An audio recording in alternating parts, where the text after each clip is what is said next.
TV9 ಡಿಜಿಟಲ್ಗೆ ಸ್ವಾಗತ. ನಾನು ಕಿರಣ್. ನಟ ದರ್ಶನ್ ವಿಚಾರಕ್ಕೆ ಸಂಬಂಧಪಟ್ಟಂತೆ ಒಂದಷ್ಟು ಮಹತ್ವದ ಬೆಳವಣಿಗೆಗಳು ಆಗಿವೆ. ರೇಣುಕಾಸ್ವಾಮಿ ಕೊಲೆ ಪ್ರಕರಣದಲ್ಲಿ ದರ್ಶನ್ ಮತ್ತೆ ಆತನ ತಂಡದವರು ಈಗಾಗಲೇ ಪರಪ್ಪನಗರ ಜೈಲನ್ನು ಸೇರಿದ್ದಾರೆ.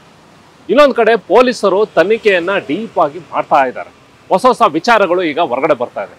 ಇಡೀ ಪ್ರಕರಣದಲ್ಲಿ ಸುಮಾರು 70 ರಿಂದ 80 ಲಕ್ಷ ಟ್ರಾನ್ಸಾಕ್ಷನ್ ಆಗೋಗಿತ್ತು. ಅಂದ್ರೆ ಸರೆಂಡರ್ ಮಾಡಿಸೋಕೆ, ಈ ಕೇಸನ್ನು ಮುಚ್ಚಾಕಕ್ಕೆ ಸಂಬಂಧಪಟ್ಟಂತ ಒಂದಷ್ಟು ದುಡ್ಡು ಈ ಪ್ರಕರಣದಲ್ಲಿ ಹರಿದಾಡ್ತು.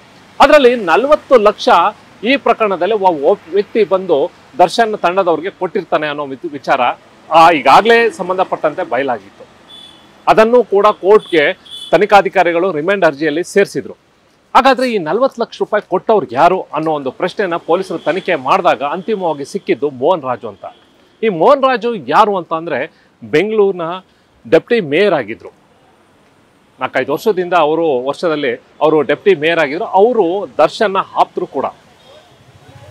MLA ಸತೀಶ್ ರೆಡ್ಡಿ ಏನಿದ್ದಾರೆ ಅವರ ಆಪ್ತರಾಗಿರುವಂಥ ಮೋಹನ್ ರಾಜು ಈ ಹಣವನ್ನ ದರ್ಶನ್ಗೆ ಅಂದ್ರೆ ಪ್ರದೋಷ್ಗೆ, ದರ್ಶನನ ಆಪ್ತ ಪ್ರದೋಷ್ಗೆ ಕೊಟ್ಟಿರ್ತಾರೆ.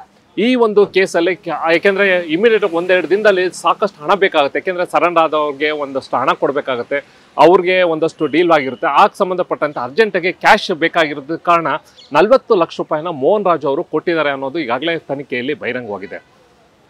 ಇದಕ್ಕೆ ಸಂಬಂಧಪಟ್ಟಂತೆ ತನಿಖಾಧಿಕಾರಿಗಳು ಕೂಡ ಮೋಹನ್ ರಾಜ್ಗೆ ಈಗಾಗಲೇ 2 ಬಾರಿ ನೋಟಿಸ್ ಕೊಟ್ಟಿದ್ದಾರೆ, ವಿಚಾರಣೆಗೆ ಹಾಜರಾಗಬೇಕು ಅಂತ. ಈ ಒಂದು 40 ಲಕ್ಷ ರೂಪಾಯಿ ಅವ್ರಿಗೆ ಎಲ್ಲಿಂದ ಬಂತು, ಮತ್ತೆ ಏನಕ್ಕೋಸ್ಕರ ಪ್ರದೋಷ್ ಅಂದ್ರೆ ದರ್ಶನ ಆಪ್ತ ಪ್ರದೋಷ್ಗೆ ಏನಕ್ಕೆ ಕೊಟ್ರಿ ಅನ್ನೋ ಒಂದು ಮಾಹಿತಿ ಅವ್ರ ಬಾಯಿಂದ ಕೇಳಬೇಕಾಗಿದೆ.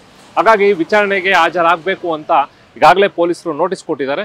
ಆ ಒಂದು ವಿಚಾರಣೆಗೆ ಇಲ್ಲಿವರೆಗೂ ಕೂಡ ಮೋಹನ್ ರಾಜು ಬಂದಿಲ್ಲ. ಬಹುಶಃ ಮುಂದೆ ಇದೇ ರೀತಿ ಅವರು ನೋಟಿಸ್ಗೆ ಉತ್ತರ ಕೊಡಲಿಲ್ಲ ಅಂದ್ರೆ ಅವ್ರನ್ನ ವಶಕ್ಕೆ ತಗೊಂಡು ವಿಚಾರಣೆ ಮಾಡುವಂತ ಸಾಧ್ಯತೆ ಕೂಡ ಇದೆ.